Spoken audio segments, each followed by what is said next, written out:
할렐루야. 제가 드디어 집에 돌아왔습니다. 진짜 아들이 왔습니다. 그죠? 2017년 12월에 제가 사임한 후에 6년여 만입니다. 너무 그립고 그리웠던 우리 성광교회에서 그것도 이렇게 말씀을 함께 나누며 우리 성도님들 뵙게 되어서 너무 감사하고 기쁜 마음이 듭니다. 정말 집에 온 듯한 기분입니다. 제가 어렸을 때 저는 친구들에게 이렇게 자랑했습니다. 우리 집은 문을 무려 4개나 열어야 들어갈 수 있어. 그러면 친구들이 이제 깜짝 놀라죠. 문을 4개나 열어야 들어갈 수 있는 집은 도대체 얼마나 큰 거야? 라고 물어봅니다. 그러면 안 믿는 친구들을 제가 데리고 어디로 올까요? 성광교회로 데리고 옵니다. 와서 실제로 당시 사택이 여기 지하에 있었을 때니까 친구들에게 직접 보여주죠. 교회 제일 바깥 출입문을 열면서 봐, 하나. 지하로 내려와서 지금은 없어졌지만 당시 지하로 내려갈 때 문을 또 열면서 둘, 그리고 안쪽으로 들어와서 문 하나 더 열면서 셋, 제일 마지막 사택 출입문을 열면서 넷. 정말 문을 몇 개 열었다고요? 4개 열어야 들어갈 수 있는 집이 저희 집이었습니다. 성광교회는 이처럼 저의 집이었고 또 저의 자랑이었습니다. 오늘 이렇게 너무나 그립고 또 그리웠던 집, 우리 성광교회에서 이렇게 인사드리게 된 것이 너무나 감격스럽습니다. 그런데 우리 교회가 제가 기억하고 있던 모습과 너무 달라서 깜짝 놀랐습니다. 예배당이 너무 예뻐졌고 또 우리 성도님들 중에도 제가 모르는 분들도 꽤 계셔서 정말 우리 성광교회가 또 부흥하고 있다라는 생각이 들었습니다. 그리고 제가 2017년까지 영아부, 유치부, 또 유초등부를 섬기며 함께 했던 우리 아이들이 얼마나 컸는지요. 주여가! 저는 주역인 줄 몰랐어요. 드럼을 치는데 우리 성광교회에 저런 청년이 있었나? 알고 봤더니 주역이라 하더라고요. 목사님 기억하지? 주역아? 여전히 제일 앞자리를 지키고 있는 주역이를 보니까 아이들이 얼마나 컸는지 깜짝 놀랐습니다. 하나님의 은혜로 우리 성광교회가 30여 년에 이르도록 은혜로운 모습으로 달려온 것처럼 앞으로 우리 성광교회가 30년, 아니 그 이상도 지금보다 더 놀라운 하나님의 은혜와 부흥을 경험하게 되기를 간절히 소망합니다. 이렇게 성광교회가 하나님의 은혜와 성도님들의 기도, 헌신 가운데 놀라운 부흥을 경험하고 있는 것처럼 저도요, 그동안 하나님께서 참 많은 은혜를 부어주셨습니다. 저희의 근황을 알고 계시는 성도님도 계시겠지만 이 시간 본문의 말씀과 함께 그동안 하나님께서 저에게 베풀어 주신 은혜와 그리고 저를 하나님의 땅 말레이시아 선교사로 부르신 그 은혜의 과정들을 함께 나누고자 합니다. 사실 제가 지금은 진주에 있는데요, 2년 전까지만 해도 바로 옆에 교회인 나눔과 섬김의 교회에서 사역을 했었습니다. 참 가까운 거리에 있었지만 우리 성도님들 중에서 저를 여러 번 만난 분은 별로 안 계실 겁니다. 그죠? 그 이유는 제가 성광교회를 싫어해서가 아니라 철부지 없었던 어린 시절부터 늘 가족같이 사랑으로 대해 주셨던 성광 가족의 품에서 독립할 필요가 있었기 때문이었습니다. 2017년 말 당시에 한 해 더 성광교회에서 사역을 해야겠다고 마음을 먹고 있었던 저에게 하나님께서는 강권적인 인도하심으로 성광 가족의 품에서 떠나야 함을 말씀해 주셨습니다. 당시 나눔과 섬김의 교회 담임 목사님이 40일 특별 새벽 기도 중에 저의 이름이 떠올랐다고 하시더라고요. 이건 강권적인 하나님의 인도하심이죠. 그래서 저는 한 해 더 성광교회에 있어야지라고 어찌 보면 편한 마음을 가지고 있다가 아버지의 품을 떠나 그리고 성광 가족의 품을 떠나 전임 사역을 다른 교회에서 시작을 하게 된 것이죠. 그동안 제가 의지했던 아버지의 품을 떠난다는 것이 또 늘 사랑으로 저를 안아주시고 격려해 주셨던 우리 성광 가족분들의 품을 떠난다는 것은 그 여정은 결코 쉽지 않았습니다. 모교회를 떠나 첫 전임 사역을 시작했으니 뭐 얼마나 실수가 많았을까요? 또 얼마나 부족함이 많았을까요? 새벽 설교 한 편을 준비하는데 하루를 꼬박 준비해도 부족한 적이 많았습니다. 그리고 밤에 꿈을 꾸는데요, 원고가 준비되지 않은 설교를 하는 꿈을 수없이 꾸는 거죠. 그만큼 성경을 떠나보니 제가 얼마나 연약하고 또 부족한 투성이였는지를 알게 되었습니다. 그제서야 우리 성광 성도님들께서 저의 부족함을 얼마나 사랑으로 이해해 주시고 또 격려해 주셨는지도 그때서야 깨닫게 되었죠. 2018년 전임 사역 첫 해에 당시 아들 이엘이도 어렸었고 또 저희 아내도 출산 후유증으로 몸이 좋지 않은 상황에서 전임 사역으로 맡게 된 교구와 교육부서의 사역들은 점점 저희 어깨를 짓눌러 가기 시작했습니다. 그런데 바로 그때 하나님께서 저를 만나 주신 거죠. 나의 연약함과 한계의 상황 그 끝에서 하나님께서 저를 만나 주신 것입니다. 그동안 내가 누려왔던 안락한 성광 가족의 품과 아버지의 품을 떠나 철저히 나의 연약함과 한계를 뼈저리게 마주한 그 순간에 하나님께서 저를 만나 주셨고 은혜를 부어 주셨다는 것입니다. 우리가 함께 펼쳐놓은 오늘 본문 말씀에도 보면요, 오늘 본문 말씀은 베드로가 예수님을 만나려다 물에 빠지는 모습을 다룬 내용을 담고 있죠.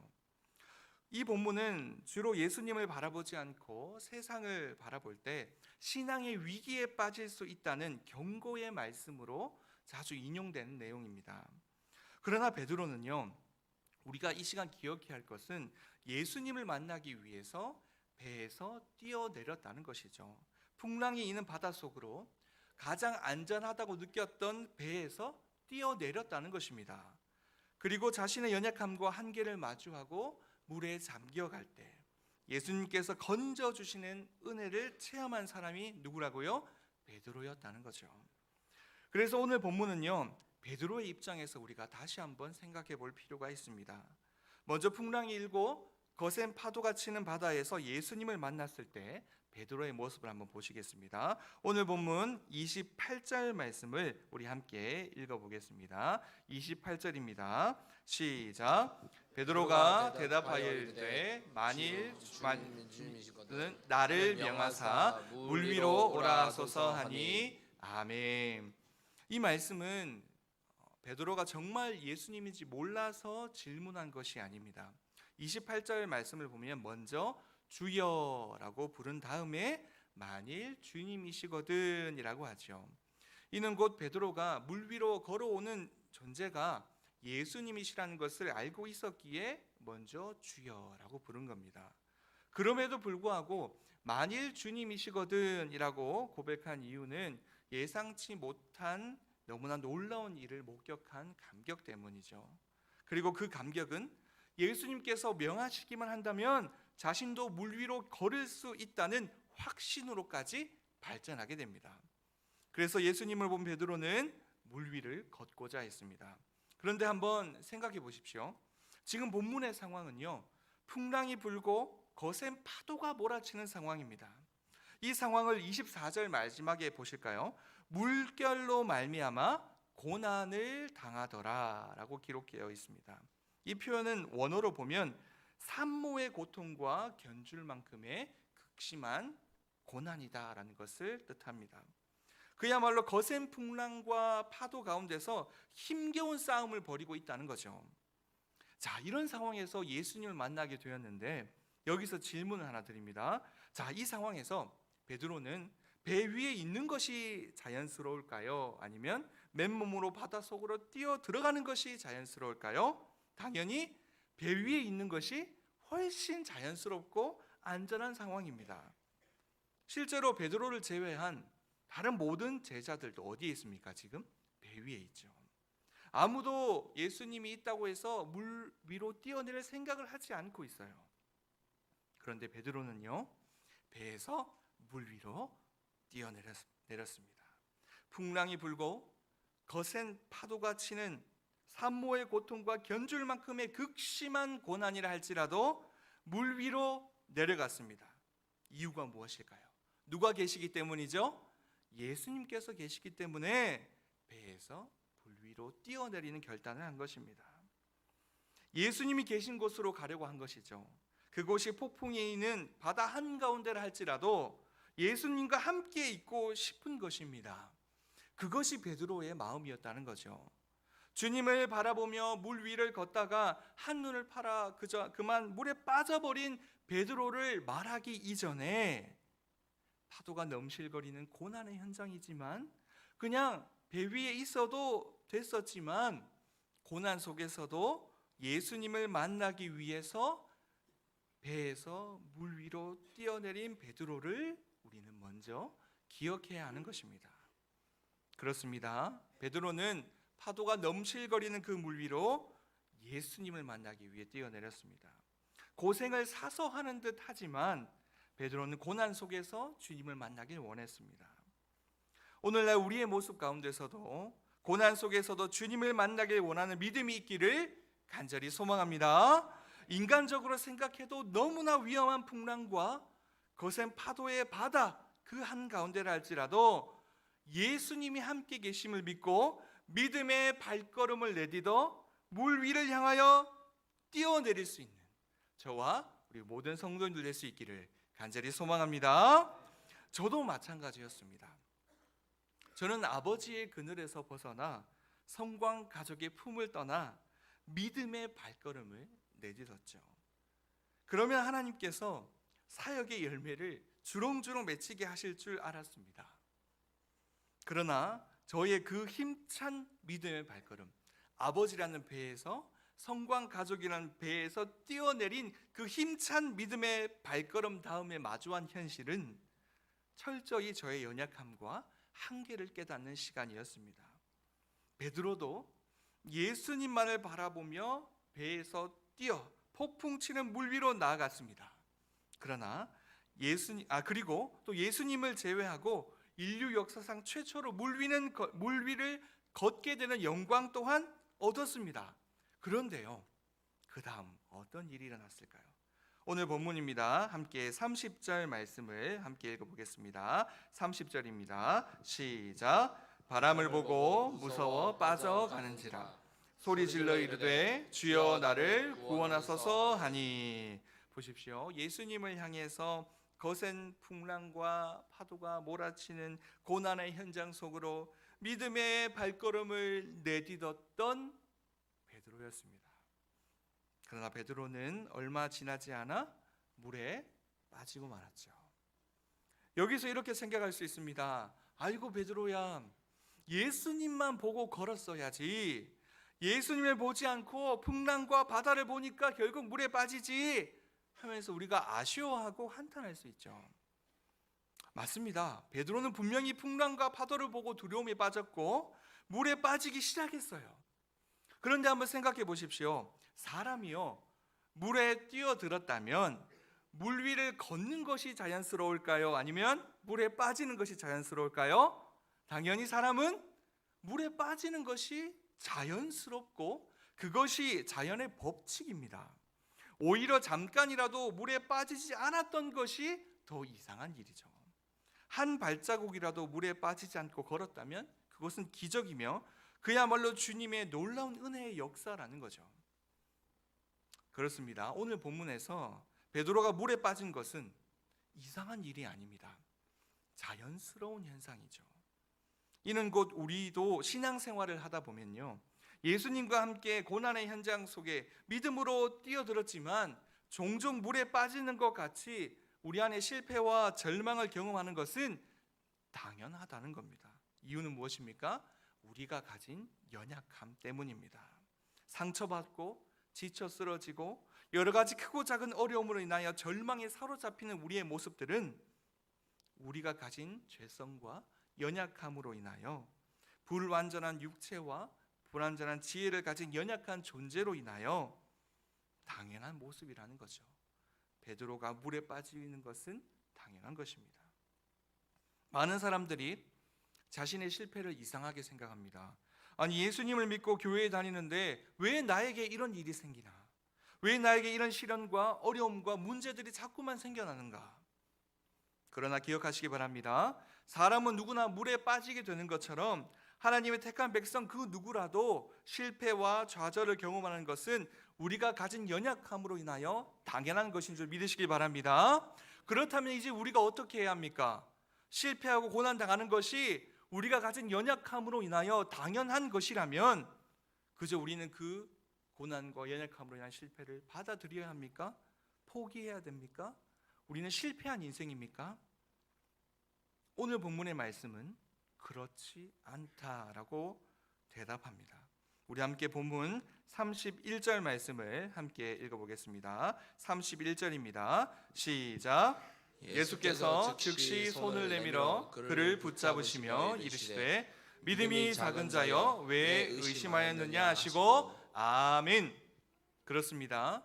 베드로가 물에 빠지는 좌절을 경험할 때 예수님께서 즉시 건져 주셨습니다. 30절 말씀에 보니 베드로가 빠져가는지라라고 합니다. 거친 풍랑과 파도 쪽으로 시선을 돌렸다가 두려운 마음에 사로잡혀서 몸이 점점 물속으로 빠져들어가는 상황이란 거죠. 절박한 소리로 예수님께 구조 요청을 했습니다. 주여 나를 구원하소서. 그러자 어떤 일이 발생했습니까? 31절에 예수께서 즉시 어떻게 해요? 손을 내밀어 그를 어떻게 하시며 붙잡으시며 이르시되. 예수님은 베드로가 물에 빠지자마자 즉시 손을 내밀어 붙잡으셨습니다. 여기서 베드로를 구해주신 예수님의 모습이 기록된 모습을 자세히 보십시오. 두 개의 동사가 쓰였습니다. 손을 내밀어 베드로를 붙잡으시며. 앞서 말씀 한마디로 바다 위를 걷게 하셨던 예수님이셨죠. 29절에 오라, 이 한마디로 베드로는 물 위를 조금이나마 걸을 수 있었습니다.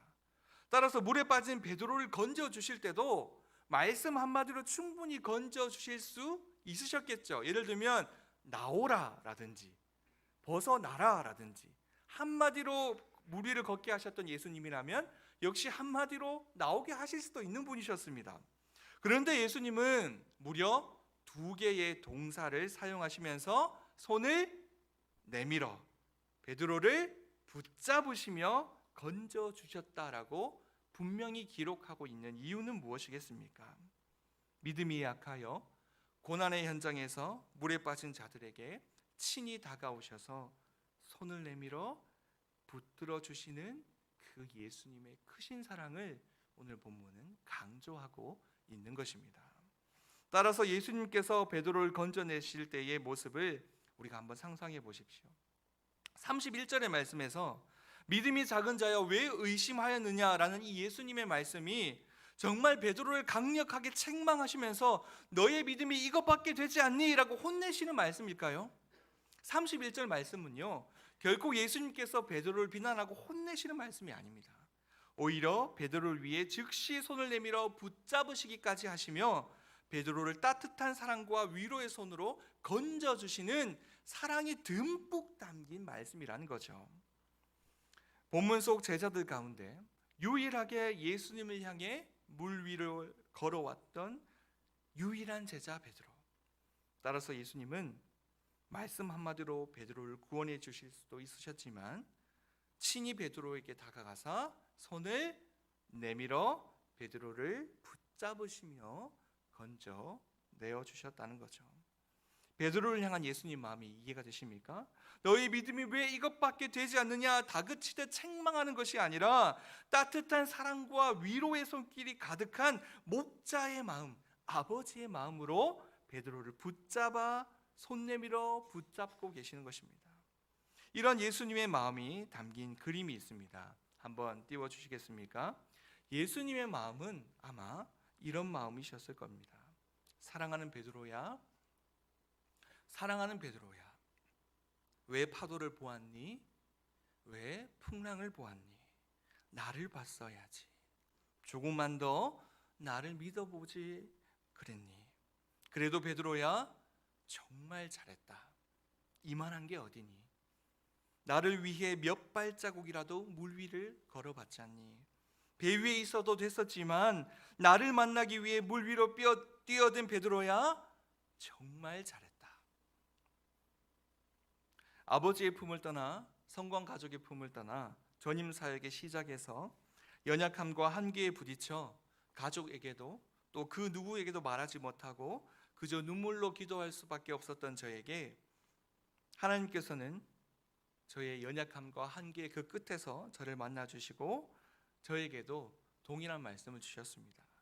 사랑하는 아들아, 그동안 의지했던 성광교회라는 배에서, 아버지라는 배에서 뛰어내린 아들아, 정말 잘했다. 너는 연약하기에 물에 빠지는 것은 당연하단다. 그러나 내가 너를 붙잡고 있단다. 사랑하는 아들아, 두려워 말고 담대하라. 내가 베드로를 즉시 손을 내밀어 붙잡은 것처럼 내가 너와 함께하는 것을 잊지 말거라. 오늘 본문 속 베드로의 모습이 꼭 저의 모습과도 같았습니다. 저는 아버지라는 배에서, 성광교회라는 너무나 안락한 배에서 다음 스텝을 위해서 믿음으로 뛰어내렸습니다. 이 믿음으로 뛰어내는 결단 자체가 너무나 힘든 결정이었기에 저는 뛰어내리기만 하면 하나님께서 제가 앞으로 하는 것마다 잘 되는 복을 주실 줄 알았어요. 그런데요, 그게 아니더라고요. 예수님을 만나고자 믿음으로 물에 뛰어든 베드로가 인간이기에 물에 당연히 빠지는 것처럼 부족하고 연약한 제가 저의 힘으로는 지치고 쓰러지고 좌절할 수밖에 없다는 것은 제가 가진 연약함으로 인하여 당연한 것이었습니다. 하나님이 그것을 깨닫게 하시더라고요. 오늘 이 자리에 나오신 성도님들 또한 각자의 어려움과 고난의 순간들이 있으실 겁니다. 연약한 우리들이기에 고난 가운데 실패해서 물에 빠지는 것은요, 당연한 것입니다. 그러나 그럼에도 불구하고 기억해야 할 것은 무엇입니까? 이런 우리를 즉시 붙잡아 건져주시는 주님의 은혜가 우리에게 있음을 믿으시길 간절히 소망합니다. 기억하시기 바랍니다. 물에 빠져가는 베드로에게 사랑과 위로의 손을 내밀어 건져주신 주님께서 우리와 함께 하십니다. 삶 가운데 수없이 고난에 실패하고 넘어질지라도 주님은 그때마다 우리에게 다가오셔서 손 내밀어 주시고 우리를 건져 주신다는 사실을 믿으시길 간절히 소망합니다. 오늘 본문 속 베드로를 향한 주님의 마음처럼 고난의 현장 속 실패와 좌절을 경험한 우리에게도 주님은 친히 다가오셔서 말씀하십니다. 여기까지 오느라 수고 많았다. 나를 조금만 더 믿어보지 않겠니? 나와 다시 함께 물 위를 걸어보자꾸나. 거센 풍랑과 파도를 보지 말고 나를 믿고 함께 걸어보자꾸나. 나는 언제나 네가 물에 빠질 때마다 손을 내밀어 건져줄 준비를 하고 있단다. 사랑하는 아들아, 사랑하는 딸아, 다시 힘을 내거라. 내가 너를 사랑한단다. 이 자리에 모이신 성도님들의 삶의 환경은 각자 다르기에 각자의 고난의 현장 또한 다 다를 것이라 예상됩니다. 그러나 그 어떠한 풍랑이 있는 고난의 현장이라 할지라도 그 현장 위에 예수님이 계심을 믿으시기 바랍니다. 언제 빠져도 이상하지 않을 그 고난의 현장에서 즉시 손을 내밀어 건져주시는 주님의 손길을 마주하시기를 간절히 소망합니다. 우리의 죄를 위해 십자가에 달려 죽으신 주님께서 기꺼이 우리가 빠져 호적거리는 물 위로 찾아오셔서 즉시 건져주시사 구원의 배에 오르게 하실 것입니다. 기억하시기 바랍니다. 우리는 언제든 빠질 수 있는 연약한 존재이지만 주님은 이런 우리를 언제든 건지실 수 있는 능력의 구원의 주님이심을 믿으시기 바랍니다. 언제나 우리의 삶 속에서 날마다 우리에게 따뜻한 손길로 구원의 은혜를 베풀어 주시는 주님의 사랑을 깊이 체험하시는 저와 또 우리 모든 성도님들 되시기를 간절히 소망합니다. 그래서 저는 이제 한 번 더 배에서 뛰어내릴 준비를 하고 있습니다. 이번에는 성광가족이라는 배에서 뛰어내릴 때보다 좀 더 무대가 큽니다. 바로 말레이시아 땅을 향한 하나님의 부르심에 믿음으로 반응하고자 다시 한번 제가 지금껏 누려왔던 모든 안락한 배에서 뛰어내려 전 세계 열방을 품고 다양한 민족과 다양한 언어가 공존하고 있는 말레이시아 땅으로 선교사의 사명을 품고 나아가고자 합니다. 2012년 청년 시절에 저는 1년여 동안 말레이시아 청년 단기 선교사로 사역을 했었습니다. 그때부터 말레이시아 땅을 품고 기도하기 시작했습니다. 말레이시아 장기 선교사로 헌신하고 싶은 마음을 품게 된 것이죠. 그렇게 말레이시아 땅을 품고 기도한 지 10년이 되던 지난 2021년도 말 즈음입니다. 10년을 기도했는데 하나님께서 구체적인 사인을 하나도 주시지 않는 겁니다. 그래서 저는 이대로는 안 되겠다. 40일 특별 새벽 기도 때 마지막이다라는 심정으로 작정 기도를 하기 시작했습니다. 하나님, 정말 하나님께서 저를 말레이시아로 보내실 것이면 아들 이엘이가 초등학교 가기 전에 부르심에 대한 정확한 사인을 주십시오라고 구체적으로 기도를 하기 시작한 거죠. 만약 아니면 확실히 저는 국내용이 되겠습니다. 국내에서 목회하겠습니다 라는 마음을 먹고 40일 작정 기도에 들어갑니다. 그런데 21년도 말이죠. 아들 이엘이가 5살 때입니다. 진주에 있는 지금 저의 파송교회에서 연락이 오기를 교회 60주년 주파송 선교사를 모집하는데 교회 사역을 2년 한 다음에 동남아 지역 중 한 나라로 파송될 선교사를 모시고 싶다는 거죠. 당시 이엘이가 5살이었으니까 2년 후에 파송이면 딱 초등학교에 갈 때입니다. 그리고 제가 품고 있었던 말레이시아는 동남아였죠. 이처럼 저의 간절한 기도에 하나님께서는 구체적인 상황들을 열어주시면서 말레이시아 선교사로서의 사명을 부어주셨습니다. 그래서 저는 내년 2월 예정으로 말레이시아 파송을 준비하고 있습니다. 코로나 이후에 전 세계적으로 선교를 하는 것은 쉽지 않은 상황입니다. 장기 체류 비자를 받는 것도 훨씬 까다로워지고 어려운 상황이죠. 더군다나 말레이시아는요, 이슬람 국가입니다. 그런데 몇 년 전에 정권이 교체되면서 총리직을 담당하는 사람이 소위 이슬람 신학을 전공한 전공자가 당선이 되면서 그동안 활발히 이루어졌던 말레이시아 원주민 마을 사역이 많이 제한되고 있는 상황입니다. 이렇게 어려움과 크고 작은 고난의 길이 뻔한 상황이지만 저는 다시 한번 제가 누리고 있던 그 배에서 폭풍이 몰아치는 물 위로 뛰어내릴 준비를 하고 있습니다. 그럼에도 불구하고 제 안에 감사가 넘쳐나는 것은 어떤 어려운 환경 속에서도 누가 계시기 때문입니까?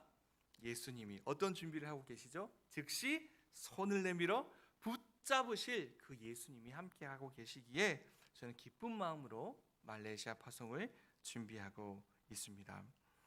준비된 화면을 통해서 제가 좀 더 자세하게 말레이시아 선교지를 이 시간 함께 소개해 드리려고 합니다. 저희 가정 말레이시아로 나가서 행하게 될 예정 사역들을 소개하겠는데요. 목차는 이렇습니다. 저희 가정 소개와 또 선교지 소개, 또 예정되는 사역에 대한 소개와 기도 제목을 함께 나누도록 하겠습니다. 다음 한번 넘겨주시면 글씨가 보이실지 모르겠는데 저희 가정을 소개할 때 특별히 참 감사한 것은 저와 아내의 이력을 보면 하나님께서 말레이시아 선교사로 부르시기 위해 참 저희 가정을 하나님의 방법으로 준비하셨다라는 생각이 듭니다. 저는 군 복무 시절에 당시 9.11 테러로 인한 미국과 이라크 전쟁 때 이라크로 해외 파병을 떠나게 되면서 해외에서 전쟁과 가난으로 굶주려 있는 자들을 직접 목격하게 됩니다. 그 이후에 사회복지를 복수 전공하면서 NGO 단체인 기아대책에서 실습과 인턴 과정을 수료한 직후에 말레이시아로 1년간 단기 선교를 떠나게 되었죠. 그리고 말레이시아에서 목회자로서의 소명을 받음과 동시에 선교사로서의 비전을 품고 또 기도로 준비하게 되었습니다. 또한 제가 분명히 확신하는 것은 저의 아내도 한 명의 선교사로 하나님께서 부르셨다는 겁니다. 제가 선교사고 아내는 단순히 따라가는 존재가 아니라 저희 아내도 한 명의 선교사로 하나님께서 부르시고 예비하셨다는 강력한 확신이 들고 있다는 거죠.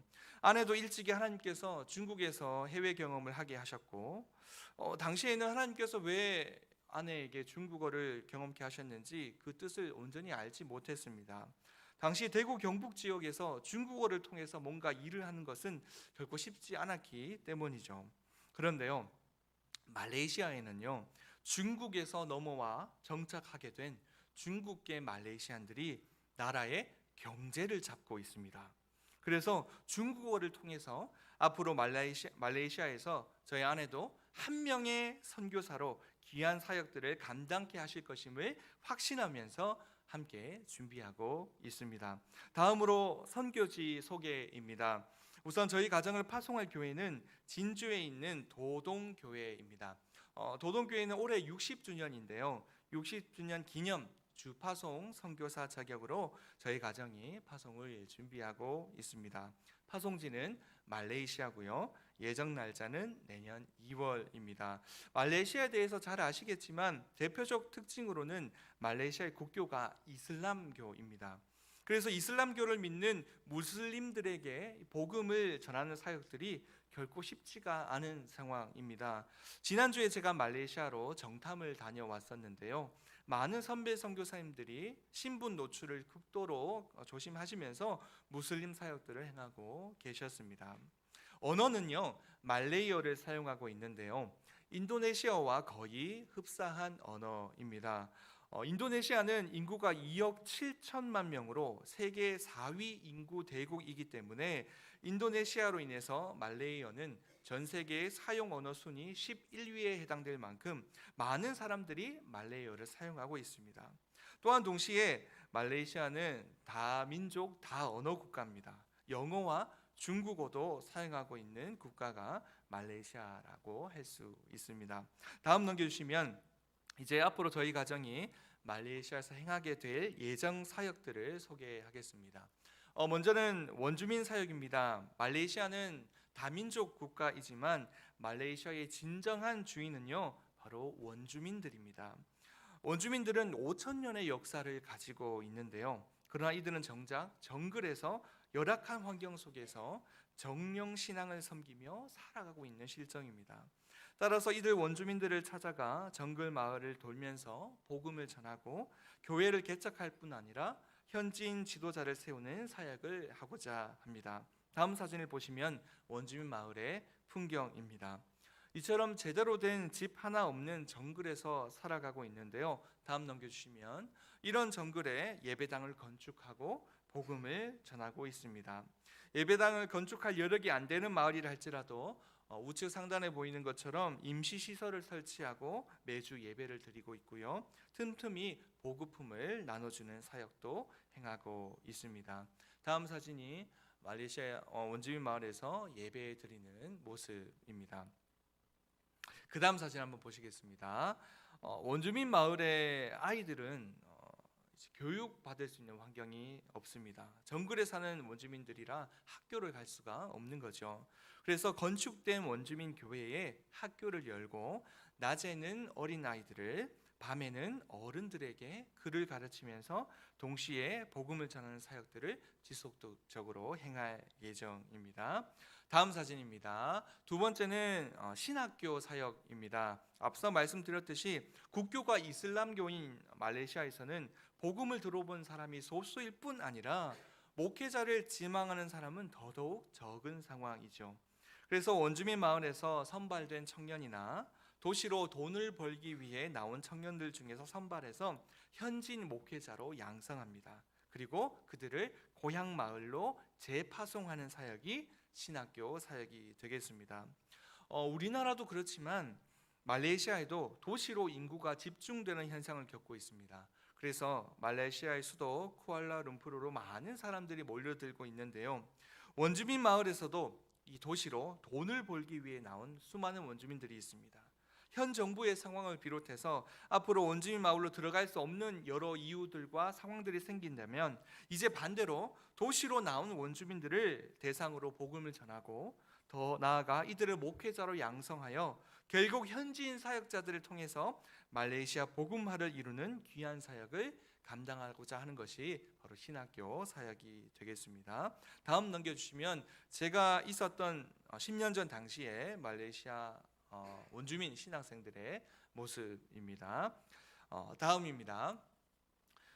말레이시아 원주민들의 가장 큰 문제는요, 식량난을 비롯한 의식주 문제 해결입니다. 지금까지는 여러 후원을 통해서 단순히 식량을 일시적으로 보급하여 식량난을 해결해 왔다면, 이제는 이들이 좀 더 스스로 자립할 수 있도록 원주민 자립 사역을 행할 예정입니다. 앞서 원주민 현지 신학생을 양성하는 것과 같은 맥락이죠. 언제까지나 이들이 선교사를 의지하고 후원을 의지해서는 안 되는 것이기에 자급자족해서 경제적으로 독립하고 신앙적으로 독립을 온전히 이루는 것이 올바른 선교의 방향인 것입니다. 그래서 상품 가치가 있고 자급자족이 가능한 망고나무 농장을 운영하도록 해서 스스로 자립할 수 있도록 돕는 사역을 하고자 합니다. 다음 사진이 보시면 망고나무 농장에서 수확한 망고를 들고 찍은 사진입니다. 네, 다음 사역입니다. 말레이시아에는 다양한 언어만큼이나 다양한 민족들이 살고 있는데요. 그 중에는 난민들이 있습니다. 정치적, 경제적 이유로 말레이시아까지 피난을 온 난민들이 있는데요. 그 중에서 저희 가정이 중점적으로 사역할 난민들은 바로 미얀마 난민입니다. 다음 사진에 나오는 지도를 한번 보실까요?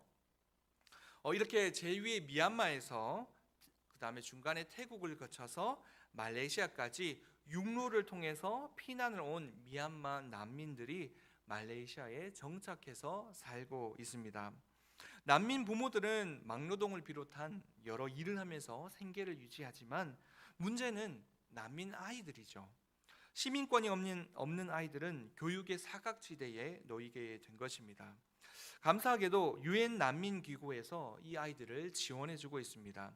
그래서 선교사들이 미션스쿨로 난민학교를 개교해서 아이들에게 복음을 전하고 일정 기간 양육 과정을 거친 후에 유엔 난민기구를 통해서 미국이나 캐나다로 이주해서 정착하도록 돕는 사역이 바로 난민학교 사역입니다.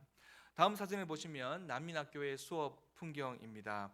이렇게 좁은 공간에 수많은 아이들이 모여서 같이 수업을 하고 있습니다. 그 다음 사진도 난민학교 아이들이 이렇게 수업을 하면서 학교에서 자체적으로 끼니를 때우면서 학교 생활을 하는 모습입니다. 한 가지 말씀을 드리면 선교에 관심이 있으신 분들이라면 한 번쯤은 10-40창에 대해서 들어보셨을 것입니다. 북위 10도에서 40도에 속한 지역 범위를 복음화율이 가장 낮은 곳으로 특정해서 집중적으로 선교를 해야 한다는 것 들어보셨죠? 텐포리 창이라고 윈도우로 하는데요. 그런데 이 선교의 흐름이 이제는 바뀌었습니다. 이제는 10-40창이 아니라 14창으로 바뀌었습니다. 무엇을 의미할까요? 혹시 아시는 분 있으십니까? 14창이란 말은 무엇을 뜻할까요? 바로 연령대를 의미합니다. 4살부터 14살까지를 14창이라고 하는 거죠. 이제 선교 전략은요, 북위 10도에서 40도라는 그 지리적 개념이 아니라 전 세계적으로 나라와 지역의 경계를 허물고 흩어진 수많은 민족들 가운데 4살부터 14살까지 14창, 곧 지리적 개념이 아닌 세대적 개념으로 선교의 흐름이 바뀌게 되었다는 거죠. 미국의 성인 크리스천 80%가 4살에서 14살 사이에 예수님을 영접하였다는 통계가 있습니다. 그 정도로 한국뿐만 아니라 전 세계적인 선교의 방향은 그 어떤 연령층보다 복음에 대한 수용성이 높은 14창, 곧 다음 세대에 있다는 거죠. 어떤 분이 그러시더라고요. 제가 말레이시아 선교를 준비한다고 하니까 목사님, 우리나라 주일학교가 지금 미전도 종족인데 왜 해외에 나가서 선교하십니까? 우리나라 주일학교 미전도 종족 사역하세요. 농담처럼 이런 말씀을 하시더라고요. 이처럼 중요한 것은요, 다음 세대입니다. 그래서 저는 말레이시아에 가서도 난민학교 사역을 통해서 다음 세대 사역을 함께 하고자 합니다. 마지막으로는 저희 가정 기도 제목입니다. 내년 2월 파송을 준비 중인데요. 준비하는 모든 과정 가운데 하나님보다 나의 생각이, 나의 경험이 앞서지 않고 오직 하나님의 인도하심대로 순종하며 나아갈 수 있도록 기도해 주시면 감사하겠습니다. 그리고 코로나 이후에 전 세계적으로 장기 체류 비자 발급이 너무 어려운 이때입니다. 하나님의 방법으로 또 비자의 문이 열릴 수 있도록 기도해 주시기 바랍니다. 현재 상황을 말씀드리면 비자 발급이 진행 중에 있는데요. 이민국에서 문서 하나가 적합하지 않다고 반송이 되어서 다시 공증을 받고 문서를 이민국에 다시 넣은 상황입니다. 하나님의 때에 비자가 열릴 수 있도록 기도해 주시기 바랍니다. 마지막 기도 제목은 우리 아들 이혜리를 위한 기도 제목입니다. 올해 7살이고 내년이면 학교를 가야 될 나이인데요. 함께 이를 데리고 2차례 말레이시아 정탐도 다녀오고 했지만 여전히 이제 아이인지라 두려운 마음이 있는 것 같습니다.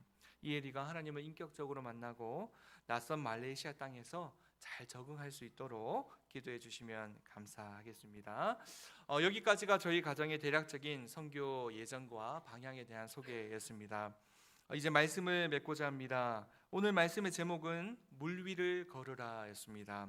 각자가 누려왔던 안락한 배에서 고난의 현장 속으로 뛰어들어 물 위로 나아가실 때에 비록 연약한 우리인지라 그 물속으로 빠지는 것이 당연하다 할지라도 하나님께서 즉시 붙잡아 건지실 것을 믿고 담대히 나아갈 수 있는 우리 모두가 될 수 있기를 간절히 소망합니다. 분명 우리는 연약한 자들이기에 좌절하고 실패하여 물에 빠질 것입니다. 그러나 즉시 손을 내밀어 건져 주실 주님을 믿고 담대히 나아가시기 바랍니다. 그 믿음으로 저도 다시 한번 제가 누려왔던 안락한 배에서 담대히 뛰어내려 보려고 합니다. 분명 말레이시아에는 지금껏 경험해 보지 못했던 훨씬 더 많은 어려움과 고난들이 닥쳐올 것입니다. 그러나 저는 제가 물에 빠져갈 때 즉시 붙잡아 건지시는 우리 주님의 손맛을 뜨겁게 경험했기 때문에 담대히 다시금 나아가고자 합니다. 오늘 이 자리에 함께 하시는 모든 성도님들께서도 각자의 고난과 어려움일 때에 주님의 손맛을 뜨겁게 경험하게 되시기를 간절히 소망합니다. 그래야 할 때 우리의 삶 가운데 주님께서는 더욱더 놀라운 은혜와 축복을 부어 주실 것입니다. 새로운 한 주간도 이 믿음으로 나아가셔서 날마다 승리하시는 모든 성도님들 되시기를 간절히 소망합니다.